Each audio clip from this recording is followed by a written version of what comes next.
कल्याणमध्ये आता आणखी एका मराठी आणि अमराठी वादाची घटना घडलीय। एका महाविद्यालयीन तरुणाला बेदम मारहाण करून कार खाली चिरडून मारण्याचा प्रयत्न केलाय। या प्रकरणी पीडित मुलाच्या आईने मराठी माणसांनी फक्त परप्रांतीयांच्या हातचा मार खात राहायचं का असा उद्गीन सवाल केलाय। मी जुई सागर सावंत, माझा मुलगा श्लोक सागर सावंत हा काल बिर्ला कॉलेजवरून येत असताना सुयश तिवारीनी ह्याचा पाठलाग केला थार गाडीने आणि तो पाठलाग करत येत असताना ह्या लोकांनी हे दोघं मित्र बाईकवर होते आणि ह्यांनी एकदम फास्ट गाडी काढली। तिथे हे भेटले नाहीत आणि आमच्या कॉम्प्लेक्सला येऊन हा माझा मुलगा त्याला भेटला। त्याच्या अंगावर त्यांनी गाडी घातली आणि दुसरा मुलगा उतरला, त्याने ह्याच्या कानफाडात मारली आणि त्याच्यानंतर ह्याला गाडीत खेचत होते, गाडीत भरून नेत होते, तर हा गेला नाही। मग तिथे आरडाओरडा केला आणि हा त्याला बोलला पण की तू मेरे को मार नहीं सकता, तर तो बोलला की मैं नहीं मार रहा है तेरे को, मेरा ये लड़का मार रहा है असं। गाडी अंगावर घातली त्याच्या।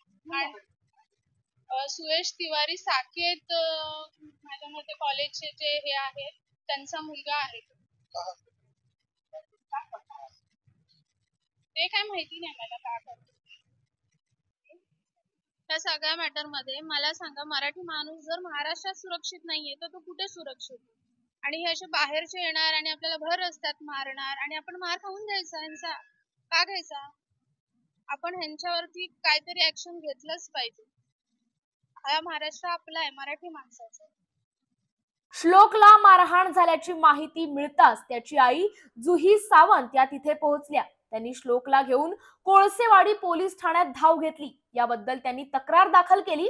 या प्रकरणी आरोपींवर कडक कारवाई व्हावी अशी मागणी केली। या प्रकरणाचा पोलीस अधिक तपास करत आहेत। लोकग्राम भागामध्ये मुलांच्या भांडणावरून प्रकार घडलेला आम्हाला माहिती झालेला आहे। त्या संदर्भात त्यामध्ये तक्रार आर्मी पोलीस स्टेशनला आलेली आहे। त्यावरून जे काही तक्रार आहे ती घेतली जाईल आणि त्याप्रमाणे त्या सेक्शन्स खाली गुन्हा दाखल करण्याची कारवाई करण्यात येईल। याबाबतीत योग्य ते माहिती घेत आहोत। जे काही प्रकार असेल त्याप्रमाणे गुन्हा दाखल करून तपास करू।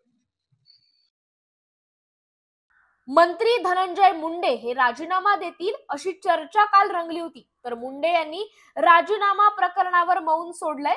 काल देवगिरीवर राष्ट्रवादी काँग्रेस पक्षाची बैठक पार पडली। त्यावेळी माझ्या राजीनाम्याची कोणीही मागणी केली नाही असं वक्तव्य धनंजय मुंडे यांनी माध्यमांसमोर स्पष्ट केलंय। त्या मुलीला तिच्या मित्र आणि मैत्रिणी काय म्हणत असतील? परंतु जे आरोप करतायत सर, जे आरोप करतायत ते माहितीचे आमदार आहेत। जे आरोप करतायत सत्तेचे आमदार आरोप करतात, तुमचेच सहकारी आहेत, बीड जिल्ह्यातले लोकप्रतिनिधी आहेत ते। मुख्यमंत्र्यांची भेट घेतली का? मुख्यमंत्र्यांची भेट घेतली का? साहेब मुख्यमंत्र्यांची भेट घेतली का? मी राजीनामा द्यावा की न द्यावा, मी प्रथमदर्शनी दोषी आहे की नाहीये, द्वितीयदर्शनी मी दोषी आहे की नाही आहे, याबाबत सर्व जे काय आहे ते आदरणीय मुख्यमंत्र्यांनी आणि उपमुख्यमंत्री साहेब तुम्ही भेट घेतली मुख्यमंत्र्यांची? संतोष देशमुख हत्या प्रकरणातील आरोपींना पाठीशी घालण्यात येणार नाही असं अजित पवार यांनी म्हटलंय। त्यामुळे धनंजय मुंडे यांच्या राजीनाम्याबाबत आज बोलावलेल्या बैठकीत कोणताही ठोस निर्णय झाला नाही। यावर धनंजय देशमुख यांनी प्रतिक्रिया दिली आहे। आम्हाला न्याय हवाय, त्यामुळे तपासात अडचणी आल्या तर जबाबदारी सरकारची असेल असं धनंजय देशमुख यांनी म्हटलंय। माझं स्पष्ट मत आहे, माझ्या भावाच्या न्यायासाठी मी आणि समाज, गाव, सर्व लोकप्रतिनिधी, विविध संघटना आणि सर्व स्तरातील लोक हे न्यायाच्या भूमिकेत आहेत आणि मुख्यमंत्री साहेबांनी दिलेला शब्द आहे त्यावर आमचं कुटुंबीय, गाव, समाज म्हणजे अस्वस्थ आहे की मुख्यमंत्री साहेब आपल्याला न्याय देणार, हे शासन आपल्याला न्याय देणार। जरी यंत्रणा सगळ्या राबवलेल्या असल्या तरी त्यांना इनडायरेक्टली जर काही अडचणी आल्या तर त्याची जिम्मेदारी ही घेतली पाहिजे। या भूमिकेत मी आहे आणि मला न्याय पाहिजे। न्याय मागत असताना ज्या काही अडचणी आहेत त्या अडचणी दूर करण्याचं काम हे प्रशासनाचं आहे आणि माझी तशी मागणी आहे। त्यामुळे धनंजय मुंडे जर मंत्रिपदावर कायम राहिले तर काही अडचणी येऊ शकतात का आता? आल्या तर त्याच्या सर्वस्वी जिम्मेदार हे प्रशासन असेल. मला सांगा, अंजली दमानिया मुख्यमंत्री दोन्ही उपमुख्यमंत्री भेटले आणि अजितदादा असे देखील सांगितले की त्या येऊन दोघांनाही भेटला. मात्र दोघांचे एकच मत आहे की जोपर्यंत आरोप सिद्ध होत नाही तोपर्यंत एखाद्यावर बळजबरीने कारवाई करणं हे देखील योग्य नाही. याच्यातले जे आरोपी आहेत ते सुद्धा आम्ही म्हणजे जे खुनातले आरोपी आहेत ते देखील असंच म्हणत होते की आमच्यावर काही गुन्हा नाही, आम्ही काही केलेलं नाही, पण आज ते सगळ्या गुन्ह्यामध्ये आहेत.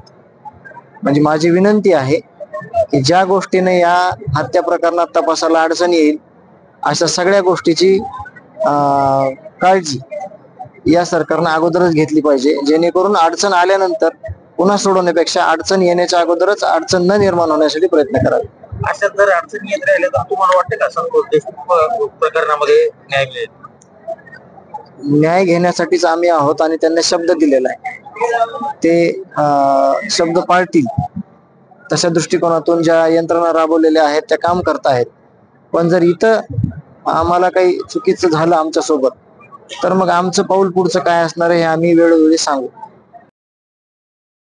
विद्यानिकेतन इंग्लिश मीडियम स्कूल आणि विद्या व्हॅली इंटरनॅशनल स्कूल चाकणच्या विद्यार्थ्यांनी पुणे, नाशिक तसेच तळेगाव, दाभाडे ते शिक्रापूर महामार्गावरील पायाभूत सुविधा आणि समस्येबाबत आपली तक्रार पत्रे रस्ते वाहतूक आणि महामार्ग मंत्रालय विभागाचे केंद्रीय मंत्री नितीन गडकरी यांना पत्र लिहून परिसरामध्ये होत असलेल्या गैरसोयींबद्दल आणि त्यामध्ये येणाऱ्या अडचणी या संदर्भात विद्यालयातून 1000 पत्रे नितीन गडकरी कॅबिनेट मंत्री यांना पाठवण्यात आली आहेत. पुण्यात जीबीएसचा प्रादुर्भाव वाढतोय, त्या अनुषंगाने केंद्रीय आरोग्य मंत्रालयाचं पथक पुण्यात दाखल झालंय. पथकाकडून विहिरीतील पाण्याची पाहणी करण्याची मागणी गावकऱ्यांनी केली होती, परंतु विहिरीची पाहणी न करताच पथक माघारी निघाल्याने गावकऱ्यांमध्ये गोंधळ उडाला. मात्र नागरिकांनी गाडी अडवल्यानंतर आरोग्य पथकाकडून पाहणी करण्यात आली आहे.